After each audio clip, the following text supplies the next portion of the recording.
of this little like how can you call it? Just like testing and going over examples of forming my database for our AMD clarified criteria v2. So in this example, we're going to do USD card and wait, no, that won't. Dax definitely works. Oh yeah, and also I'm gonna like go over like if we were to use 1 to 1.5, like. So we'll just go over like obviously that's not a valid trade, but like we'll go over a couple of examples. The ES is gonna look like you're completely like diminishing yourself or whatever the term is, because like look how clean this is, right? Bit stop loss here, bit below, bam. Stop loss here, bit below, bam.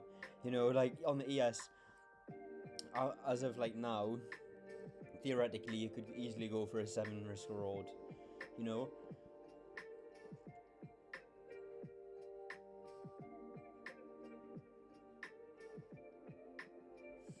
But like a 1 to 1.5, I mean, let's look at this for a 7.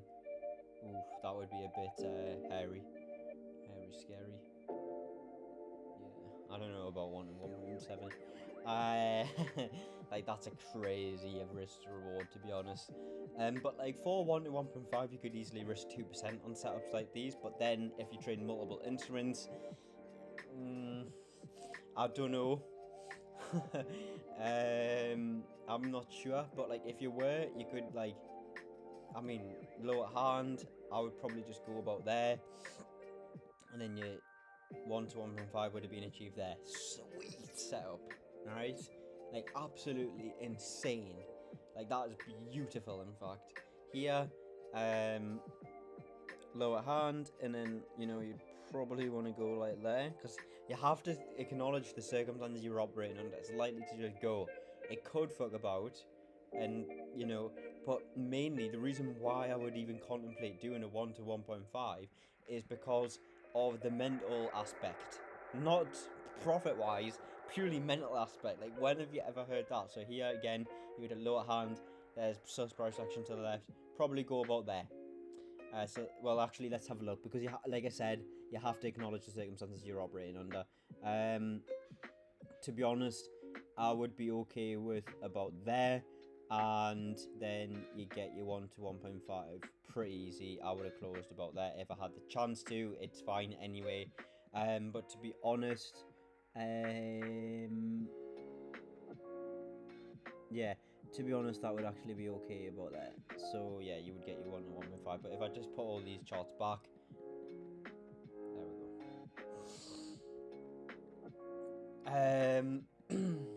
You know, you get the gist, right? And then if we'll go to YM, and then we'll do USD card, but obviously we're marking it up as if we're going to use the standard 1 to 4. But you know, you could even risk 1.5%. You know. Alright,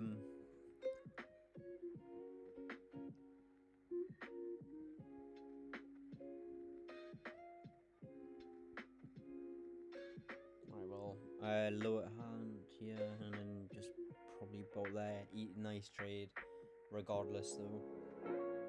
And you can see how like high probable this criteria is within itself, right? I don't know. I think that was actually just a genuine loss. This one's going to be interesting, because like you're also like factoring in your experience. So I did see that win to the left there.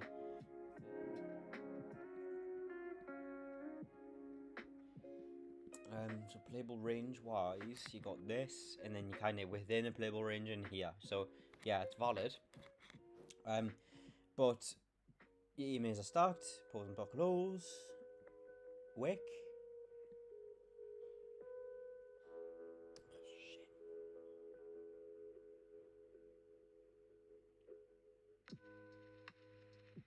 So slow, yeah.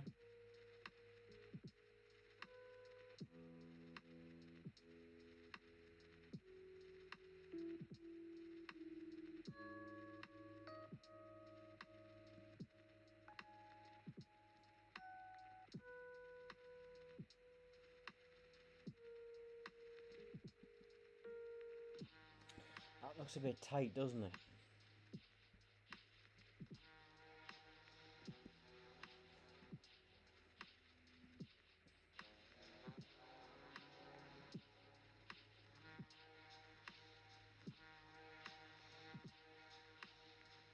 Yeah, you would want it all there, wouldn't you? You know, like under these circumstances, you know, it's likely to just go. You, it could come down, but like judging based on this bar close, it's not really. Oh, actually, hang on, you might actually get a win here. Okay, so I would close there if I had the chance, which I probably would have. Well, no, I would have because it's 11 o'clock, so I've got that time always. So that's actually interesting. Um, so you would have actually took a win, yeah. I'm just gonna put the chart back. So that's pretty cool. Here, lower heart. Well, yeah, lower hand here. Um, yeah, you would probably want your stop loss there. Easy 1 to 1.5. You get the gist, right? So we'll do USD card. So 1 to 1.5 actually, I mean, it doesn't even matter because like it would make more money regardless with a 1 to 1.4. No, with a 1 to 4. But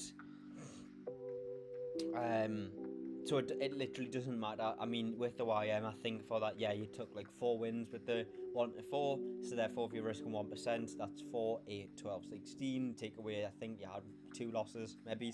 Max, I think it was just 1 though. Even if it's 2, like what? You're still up 14% on that instrument. And the beauty of this too is that you actually can probably, I'm not sure how to think about it a bit more and stuff and look into it a bit more. Okay, this is a nice instrument, judging based on how it's moving. You know, oh, I like how this happens, but yeah, it's fine. Like, I mean, it's kind of a mechanical based like criteria. I mean, you know, but like it also kind of identifies like a flow based like intent. You're kind of flowing with the intent to some degree. Like you're not really like, you're just basically reacting to when there's like a possibility or likelihood based on the data shown in the EMAs that market participants have a strong intent to trade the underlying product at the region that it's sat at on the particular occasion, and well, are likely to go ahead and do so, and therefore facilitate the sort of price movement that is going to like lead a one-sided move, right? That then you look for specific circumstances, such as this, to get on board. So you actually might not have had a win here, but who knows? We'll see. This bar is adequate, to be honest. You know, your emails are stacked. You're above. Your 15 is beneath your 13, I think it is, that I've got. Oh, I've kind of forgot, to be honest. Yeah, 15, 13, 9. They're all like stacking on top of each other. Yeah, they all. And yeah, but. Oh, great. I need to let my dog out. Why do you do this, honey? Her name is Honey. Come on. Here you go.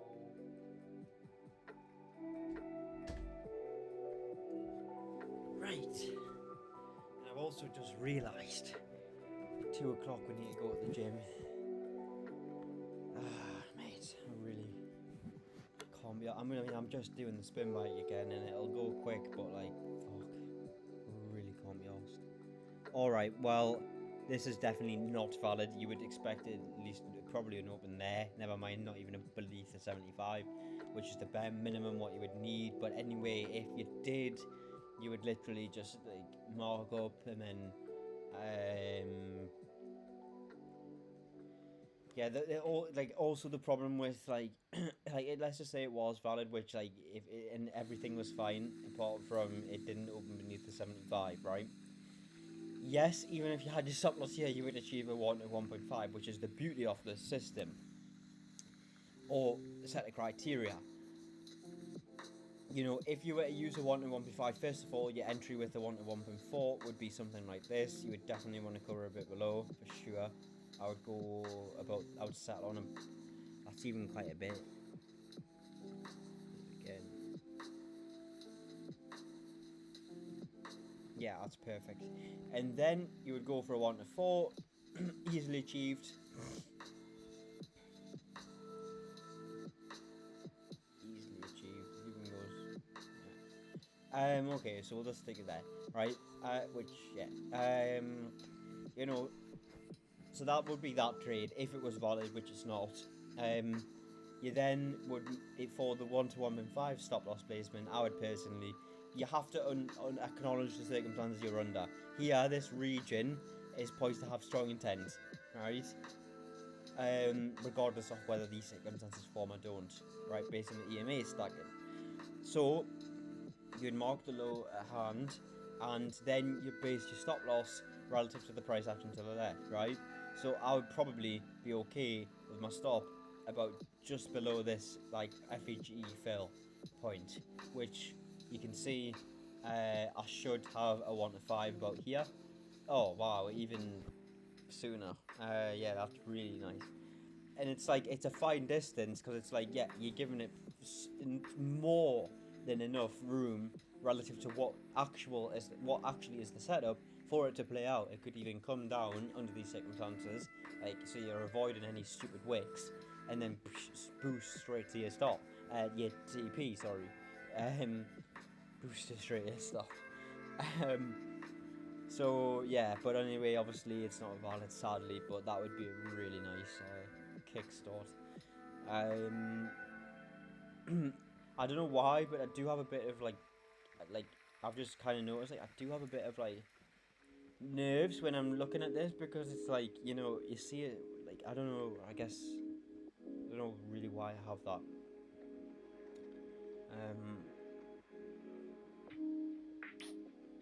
Right.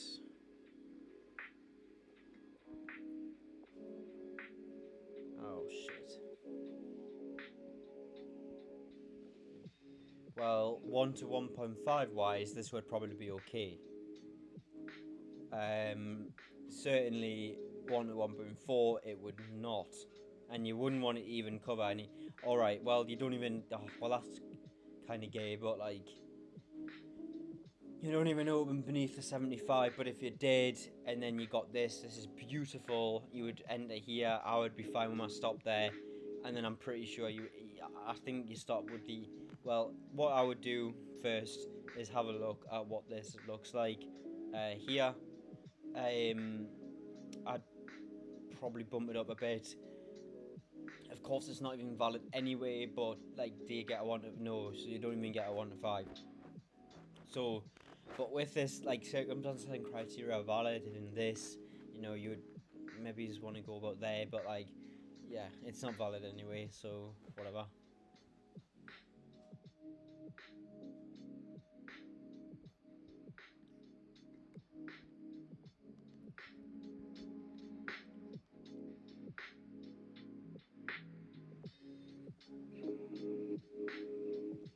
What's also good is that, like, you know, in this case, obviously, I'm hunting for primarily bullish first bars opens.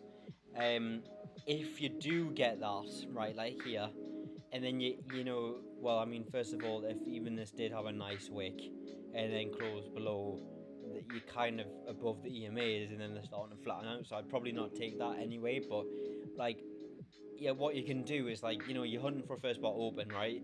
And then also you can kind of picture in your head, would this bar open above? And then most importantly, that whatever on sidebar does it close nice? If it doesn't, then you can just keep continuing on, right? So it's like, you can kind of test this method quite quick once you're putting a couple of reps in, or a couple of weeks of reps continuously. So like here, obviously I'm hunting for, well, yeah, bearish first bar opens, and then I mean, here this bar definitely doesn't open beneath the 70. Yeah, below. So like here, like, is that a nice close? No, right? So like, you just can keep skipping on, but like, yeah.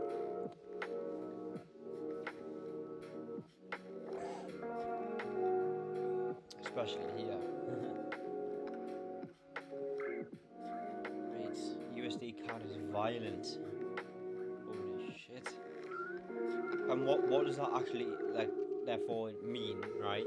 Well, it just means that, like, the way that, like, when traders have a certain intent to trade, in this case USD CAD, on some occasions at what prices are available, they have like strong intent to just sell, or buy, and it just like creates like a cascading effect, or whatever the word is, you know, creating these crazy price moves. Which of course, actually, you could just look at the 6C, if you are like, which is, well, actually no. I've started looking at USD CAD, so I would just trade USD CAD. He has good circumstances. Just looks nice, you know, but like it's not valid.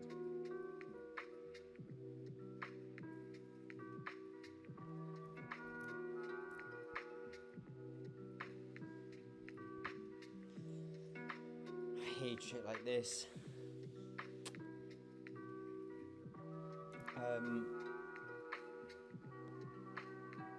Right, so you could.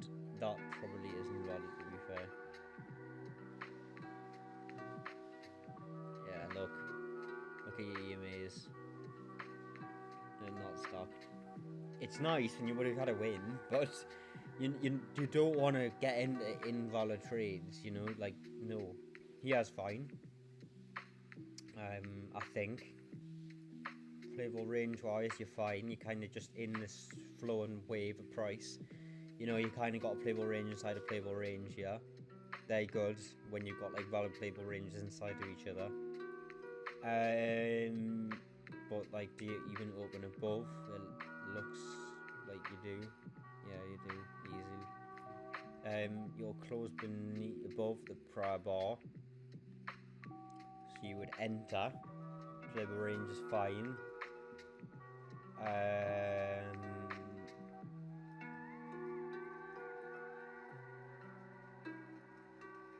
Relative to a 1 to 1.4, and you want something like that. Definitely doesn't go 1 to 4. The high hand would be here, and then you go here. You're comfortable with the price action to the left. On top of that, not really. You'd probably want to, yeah, you just go 3/4 of there, and you might have got stops here, but you might not have. And what do you notice? You get the 1 to 1.5. I've always been iffy with 2R, you know. Like, I've always been iffy with that. It just doesn't feel right. I can't explain it, but a 1.5 does. So let's just mark this again. So here, not clean. You definitely want to go about there. And then, yeah, you probably are okay, because I would look to close. Like, if the market's pummeling down, yeah, you want to close. Like, for example, right? If we just go, so the 2nd of May, on, let's just say that this chart, we'll probably be able to go there. If we can't, we'll just go to the next one. So 2nd of May, I bet if we can get there. Yeah, I can, good. So my position tool isn't coming up, but oh yeah, it was on the 2nd of May, and I swear, what?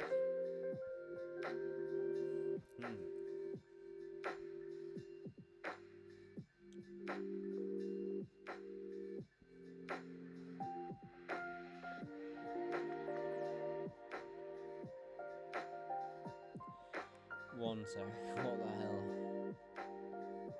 I think I've got the wrong day. Oh shit, yeah, I do. Oh, yeah, that's why I was looking at this.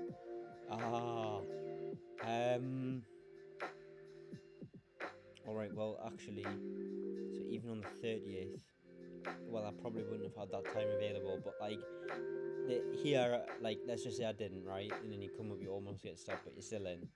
So you'd be looking within the 11 a.m. time period. So, yeah, I don't know what was going through my mind that last time.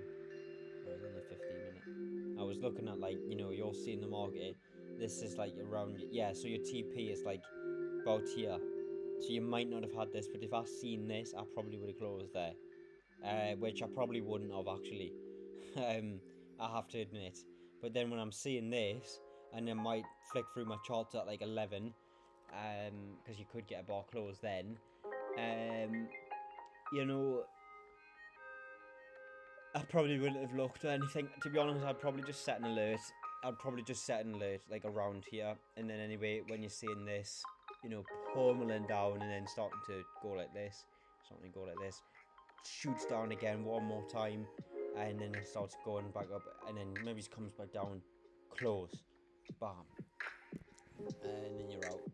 So yeah, it's kind of it's based on experience that, and I don't really like 1 to 2s, but and the reason why is because, like, you know, yeah, it's a crazy. Like, I was thinking to myself when I was in the gym today, in the shower actually, you know, right, let's think about this logically. A 1 to 1 risk to reward is actually really, really good. Like, if you buy a car, right, 80% of the time, which you can then return, or even 70% of the time, right, which every car you buy for, let's say, 50 grand, you get 50 grand, right? 7 out of 10 times. Are you going to do that? Yes.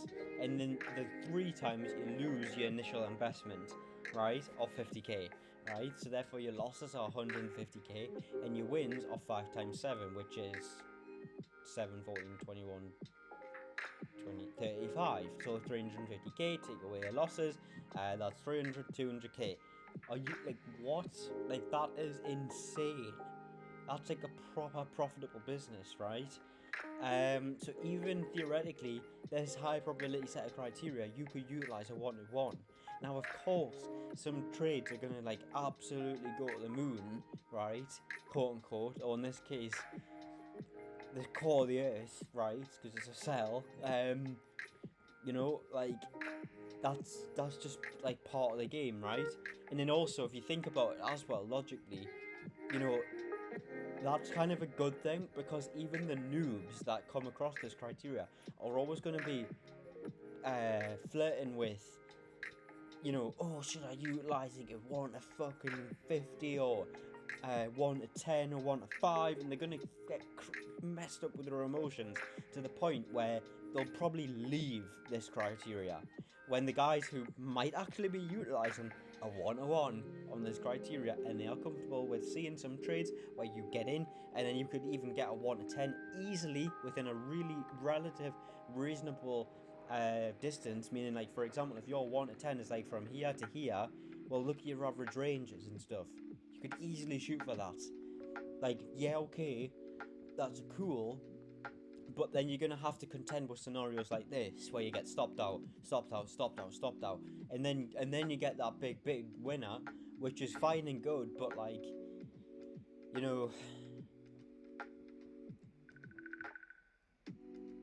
it's not, that will not be meant, especially for a beginner, that will not be, like, compatible mentally. Whereas a 1 to 1 or 1 to 1.5, which is definitely what I would probably use, but I'd consider a 1 to 1, to be honest. After saying that, you know, it'd be something to look at. But basically, why I would be even utilizing a 1 to 1.5 in this case, and why it makes logical sense to do so. All right, it looks like we've got a beauty here, and what do you know? This actually could be one of the examples where, like, let's just see images. Oh, that is gay, man. That is super gay. EMA is technically unstacked. Oh, I would be really tempted to shoot for a 1 to 1.5 on that, to be honest. But, like, we can do the example anyway, but technically this isn't valid, sadly. Why can I not click on them? Right, yeah, look. See, like, you need at least the blue or orange to be on the outside, which it is.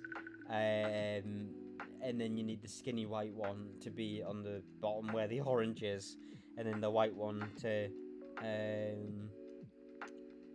be on the outside of the blue. Sorry. So you need the skinny white and blue, and then it's basically the inverse of this. See, like, either the thick white or the thick orange needs to be above, and it's not. So I probably wouldn't take this, but I'd be extremely tempted to do so. It just looked absolutely unreal. You've literally got like this playable range, and then you've also got this one. Yeah, you could kind of, well, I don't know. It just based on this, you know, I would probably say this is your playable range from this low to that high, this low, and then this high, and then you've also got this playable range. Like, I mean, you might not even open above the 70, so that's going to be interesting. But if you do, yeah, wow. Okay, this is just so cool. Of course, it's not a valid trade technically, but so it wouldn't go into my data, that's for sure. But real time, I would be extremely, like, even if you risk 0.5%, you know, and your risk was 2. But actually, this actually could be a loss relative to the 1 to 4. So, and then just give it a bit above. Yeah, you'd probably go there, and you'd be stopped 100%. And then look what happens. Let me just kind of.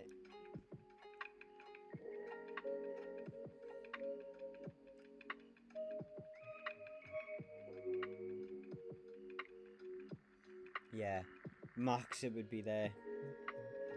Like, let's just try a bit and see what it would look like a bit above. Nah, it'd be fine there. It'd be fine there, but you would 100% be stopped. So yeah, but like with a 1 to 1.5, you would go like this. This is your lower hand. You see this gap. I wouldn't even consider this as a higher hand. And then you go here. I would even probably just like, yeah. I mean, I would be fine with it about there, just a bit below there, this level. And then look, of course, your 1 to 5 is achieved in the same bar as a 1 to 1.5, but like I just don't know why, but I feel like I wanted to just, you know, it's right. So like picture this, right? It's like really consistent, right? And if you completely, and if it gels with you, Jesus, that was hard for me to get out. And you are compatible with it, where like, you know, for me, right, it feels like I can easily make mistakes with 1 to 2. I don't know why, like this same setup with a 1 to 1.5, I could easily execute it better. Or I could execute it way easier than like I could with a 1 to 2. You know what I mean by that is like, yeah, I'd have the same trade on, but like I might skew the risk first by some retarded thing of like, oh, I'm gonna go 1 to 2 with this. I'm like, mate, market stop loss blown, and you 1 to 1.5, and it should go there. You're basically giving it the distance, right? Target wise, you're literally giving it the distance as what you would with, for example, going just a bit above this high, which you would be about, like, this is a iffy one because it's like, yeah, it'd be about there. So it's like the same distance, if not less. But you would be stopped out on this for sure. But yeah, you would want it about there. So yeah, it's something to consider that. But anyway, it's not valid anyway. So yeah. And obviously as well, for some instruments you could find that like, okay, we possibly got an entry here too, but like what I was going to say is for some instruments you could find that, yeah, 1 to 4s are fine with that stop loss method placement, but like, you know, I don't really want to do that because I don't want much to think about. Like, I mean, are you not fucking happy? Like, right, this is a valid trade too, and you know, this is kind of similar here. Is this valid? Yeah, it is time wise because like I'm not executing trades at bars close at 3 because I don't have that time usually. I can gather data on it and I can find if it is valid, but most of the time I won't have that time period available. But like if I do on some days, well, and then a trade sets up, well then yeah, I can go for it. But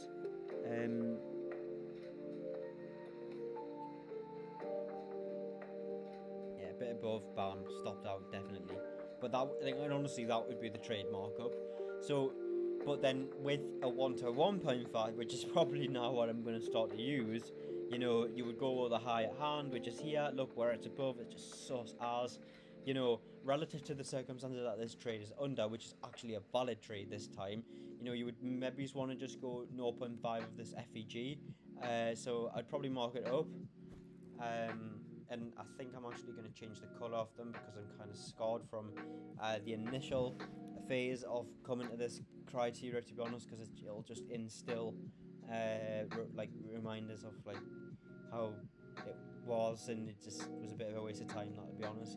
I think I'm going to just make it orange like this, and then it should be one, yeah, and then maybe we'll put a box around it. I'm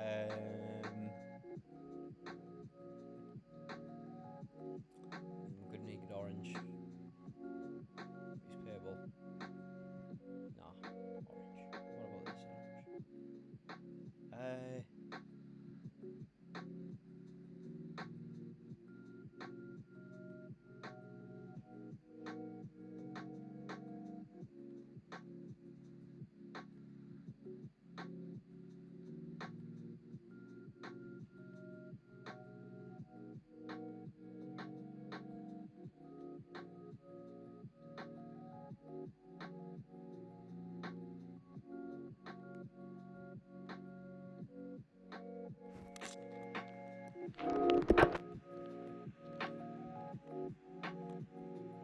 No box. No thing he needed. Yeah, so it's like you're factoring in the circumstances you're under and like what movement is poised to go on. But basically, like you're having this placement for complete mental purposes, literally, because it's like even the 1 to 1. Even the 1 to 4 um, was achieved in later than this, you know, and like this stop loss placement isn't even really needed. Like I said, it's just for mental purposes, you know, because of the circumstances you're under. You really can employ a good risk to reward, right? Um, but like you know, so it's like under these circumstances, it's like the market really is probably it shouldn't go there. So it's like if you're fine, right? But obviously it's a key POI, so and like your stop loss is just above, so that's actually perfect. Um, yeah, and then easy 1 to 5, but it's actually achieved in like a day. So yeah, proper swing trading, to be honest, to some degree anyway. For me anyway, where you're actually in like a valid trade, which is still intact, like here. Because obviously I've been in trades for multiple days with my standard thing, but like you know, after a day, you know the narrative, the top-down narrative of what the most probable movement is that's likely to occur as of 7 is changed. So it's you kind of on a whim. But yeah, so going on. Looks like you've got something here, and let me just check because sometimes my eyes gravitate to an example and forget the rest. But yeah, here it looks like you've hopefully got a setup. Yep. Playable range wise. Um,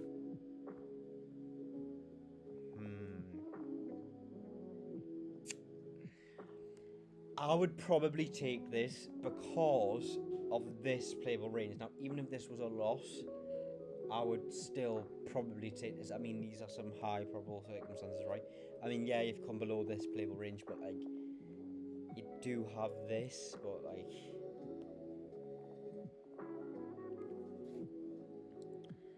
um, and just look at like this. It's like the same, and then bam, and then yeah, I would probably go with this to be honest. But like, um, yeah, it just looks clean, right? It's not like a huge. Yeah, 100%. I'd take this. So you got an opposing party, Maze second. You're fine with the playable range. Yeah, I agree. This is iffy and it's not a playable range. You also beneath this, but it's just, I don't know why. It is fine, honestly. I'm not just tricking myself. This is fine. If this was a bit more pronounced, then probably no. But and then especially if it was a bit more pronounced, than this happened like here. Nah, but this is okay. Um, Didn't even give us the point escape. I swear. Yeah, good. Okay. So with this, technically speaking, I mean, like, even with just whacking a stop loss on, whacking a position tool on, you still get a win. So that's like the significance of these circumstances. But like, relative to the high, well, first of all, 1 to 1.4 would look like this. Just a bit above, it'd be there. I wouldn't even need to do that again. That would be fine. You might even want it a bit beneath. That's a little bit too much, to be honest, probably relative to this bar. But anyway, yeah, your higher hand is here, like this bar, and then obviously price action to the left is here. But then look where this high is coming in to the left. It's like right beneath the key zone, which actually the high of this is the starting point of the zone. So you definitely would want to have that covered. To be honest, it would be fine. It would even be fine this, but I would probably go about there, just a bit above, and that would be fine, completely fine. And I mean, you even get a 1 to 2, no bother, never mind a 1 to 1.5. No, I don't have anything. So that would be fine. Like, here's your higher hand, here's the price action to the left. Zone, and then this just a bit sus, but to be honest, it would be okay under these circumstances. But like I said, it's just mental soothing where like you can just operate flawlessly. You know.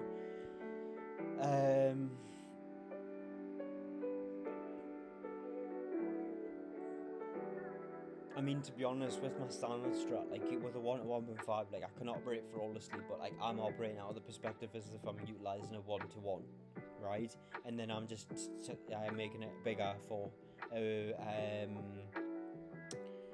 to 1.5, and I would honestly rather a 1 to 1, but like I don't think it's changed. Like the market conditions have definitely changed with that, and I'm not really liking that, to be honest. It's not a valid trade. But what I was gonna say is, I really do think that the top-down and recent bar close analysis narrative, building like as of 7, I think it's fine. But like what I'm noticing is tending to happen is like, you've got like your narrative, but then the most probable movement is stemming from like the 9 and 8 hour time frames, because like those time frames close at 7, or around about that anyway, relative to the 8, but the 9 closes at 7. And oh god, this could be a trade, to be honest. Look, you have got play with range here. I've noticed that the 9 and 8 hour objective is impulse 2, which, you kind of want to know push 2 point, where it's like if it pushes there without an entry setting up, you're done. I've noticed that just keeps happening on and on and on, and it's just ridiculous. And that's why I'm working so hard at forming something else too, which I do think I genuinely have got, but I'm not yet ready to start to like actually have an account and then start to trade it, right? Like I need at least 3 years of data on this at least, before I do that, right? So I mean, here literally all we're doing is getting a year's worth. And then obviously we've got the TTFM thing, which I think after this video I'm going to do I'm not going to record it, to be honest, but I'm going to do some 4-hour work with Nasdaq, the TTFM thing, because that's interesting, to be honest. But I don't really like to operate as of 7. I like my sleep, right? But yeah, because like most times on the occasions where you get that nice 4-hour close, you're gonna have to snap up, right? You can't sit around in bed, otherwise you're gonna, well, not if I'm sitting around in bed, but like you can't stay in bed, you have to wake up. You can stay in bed up till, well, for me, up till 7:15, 7 max, and then I have to get ready and go straight to the gym. But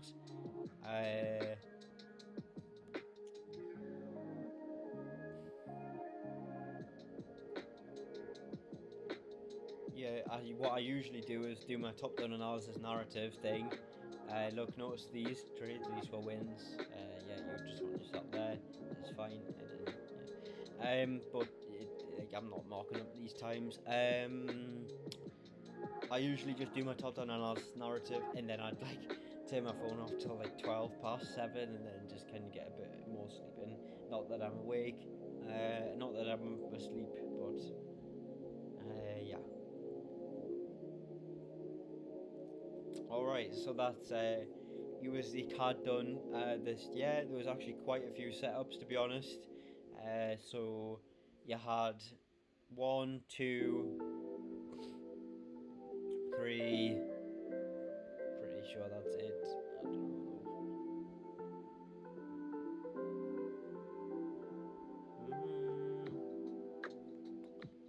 I think so. That's 3.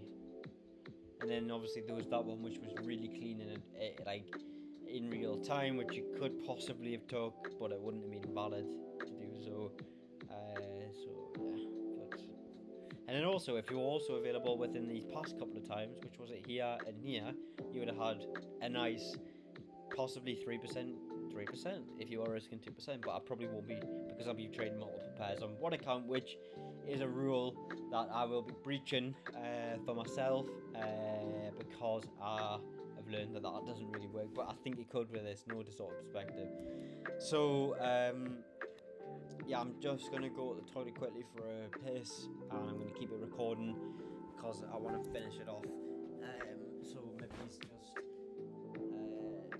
the point in like 30 seconds or something.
Can't be asked for that, but yeah. And like I said, I've already been. But alright, so that's the wrap up for this testing on some random pairs, the 4-hour clarified V2 criteria, which we probably are going to start to look at utilizing a 1 to 1.5, because what we can do is basically, we can just like scroll through each of the pairs, see whether the EMAs are stacking, and takes a couple of seconds real time, and then see if you have that opposing bar, blah blah blah blah blah. I didn't intend that to rhyme, but alright, so I've been marking up 1 and 2s here. Yeah, so like you would come real time, okay, yeah, EMAs are stacking, you got playable range, you got an opposing bar, you also open below, you also have a nice close, enter, and then also lower hand, and then price action to the left, so go a bit lower, about there, what do you know, that's where my stop loss is, and then you would go for a 1 to 1.5, which you would achieve right there. So it's basically going for base hits relative to an extremely high probable set of criteria. So like here, right, there's not really your lower hand. I would kind of say that's your lower hand. There's not really a low to be your lower hand there. And then where does that come in with? Here, stop loss right there, bam. Then what do you know, where do you get your 1 to 1.5? Not there, okay, so you would have to endure this, which would kind of be a bit suckish, but yeah, whatever, who gives a shit. Real time, that's what I'm referring to. I know the significance of this criteria. It's kind of crazy. So yeah. But like I said, you can just like flick through each of your instruments and, you know, see if you're starting and stuff. Obviously, I'm gonna have to buy real-time data for this when I'm ready to do so and start to actually implement it, which I think I'll probably implement it on a 25k account. Because it's just like it's like an absolute, like, I don't give a shit, right? So it's like I'm doing this for my mental, you know, like I'm not doing this for money. Like, of course I want to like have this as my main income and stuff, but like, you know, I've learned the hard way that like if you make your thing orientate with money, you're actually going to do the opposite and you're going to lose money. How many times have you heard that advice, and or that sort of thing be said, and you're just like, yeah, whatever, and then and then the years go by, literally, and you then realize, maybe you want to focus on more your mental than going for some higher R, because, you know, you go for this R, you also have to battle with the win rate, and then also you're getting skewed mentally because you're thinking, oh, I'm going to make $1 million. Obviously not, but you're going to make it, oh, you're going to make like, what, 4 grand, and your mind is completely fixated on that until you get stopped out, and then everything's gone because you're not going to be orientated with the money, and then you realize, shit, I wasn't operating under the right circumstances. Whereas if you're going for a 1 to 1.5, yeah, you're going to still make like, what, 1,500 if you're risking 1% on a 100k account.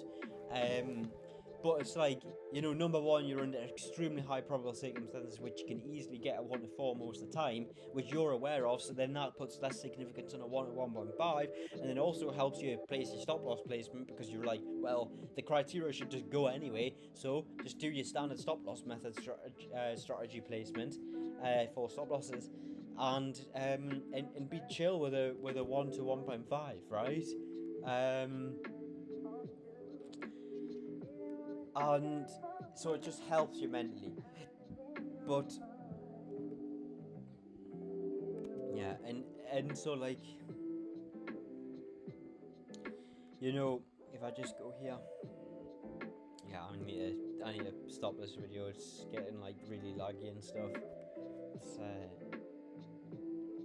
I'll just do this last thing, little example, and you can get what I mean.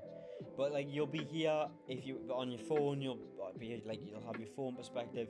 But then basically what you can do is you can just bam, and that really wasn't a bam type moment, but yeah, and then basically filter through. It's actually going to be interesting. I was going to say it's going to be interesting on how the pound would be with a 1 to 1.5, because I've got a bit of trauma with the pound with this. You know, it's not really that good, but when he's with a 1 to 1.5, it's fine. Let's go through this, yeah. But yeah, anyway, this is the last thing I'm going to do, and then I'm going to wrap it up. But you get the gist, right? I can just, right, I don't know why I've got this marked up, but that's not valid. That's your playable, you've got no playable range there, so that's not valid. Maybe I've got it just there to serve a purpose, I think I actually do. But I'm glad I instantly seen that wasn't valid. That's good, playable range-wise. But, what was I going to say? Yeah, so you get the gist. You can just filter through. You're on the same time frames. You're looking for the same criteria. It's exactly the same criteria you'd be looking for on Rhubarb or yeah, I just wanted to be like savvy and say Rhubarb for gasoline, but yeah. So it's like, it's completely chill. Here you would take a loss 1 to 1.5 wise, but like, that's why you're utilizing a 1 to 1.5, because you wouldn't have even got a 1 to 1 here. Of course, you then make it up here on the actual pound itself. But like, it's better than a 1 to 1 because it keeps you ahead, and it's because the criteria is so high probable anyway. It's like, yeah, he might actually be valid.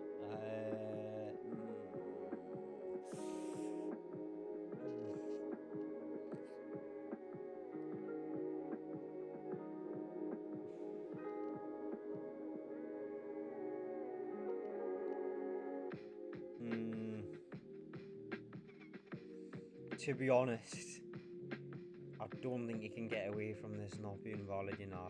I mean, like, you got, like, this, right, so, I don't know why that's marked. I wouldn't have the, wait. Yeah, this is fine. Because you're kind of in this, you're kind of in this, and then this, okay. So that would be an okay trade to take. But then you get this, and then this is kind of...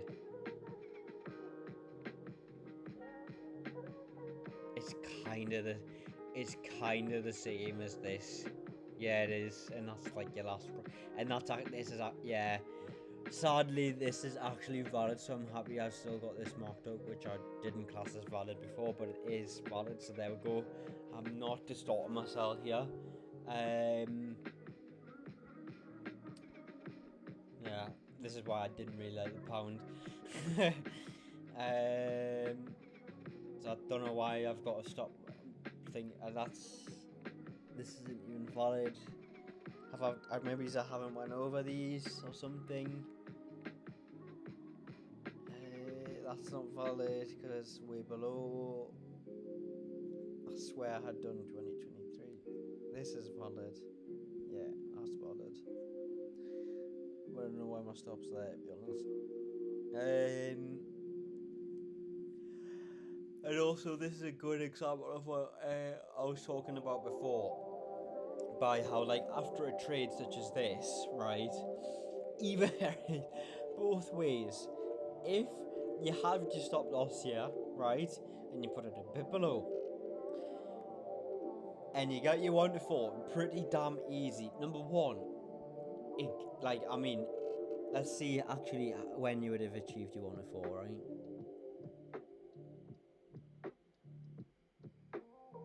So you probably want it about there. And you get your 1 to 4. Okay, well, you'd actually be quite settled on a 1 to 4, to be honest. Right, yeah. But then you see this. You'd be like, well, yeah, whatever, I'm kind of content with a 1 to 4, but then you have to go through what you eventually do. I think the next trade is a nice one, which, to be honest, actually, I'm kind of beefing up the 1 to 1.5 here. Nah, you'd be completely fine, even if with a 1 to 4, but still, mentally, you know, if you mark up the lower hand, remembering the circumstance you're under, you then go to the price section to the left.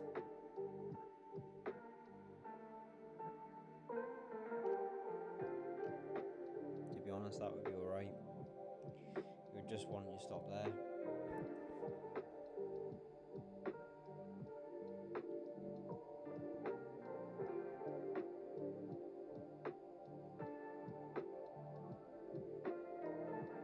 And you're just done. You know, and then the same for the other one. But yeah, so you get the gist. I can just scan through easily multiple pairs, and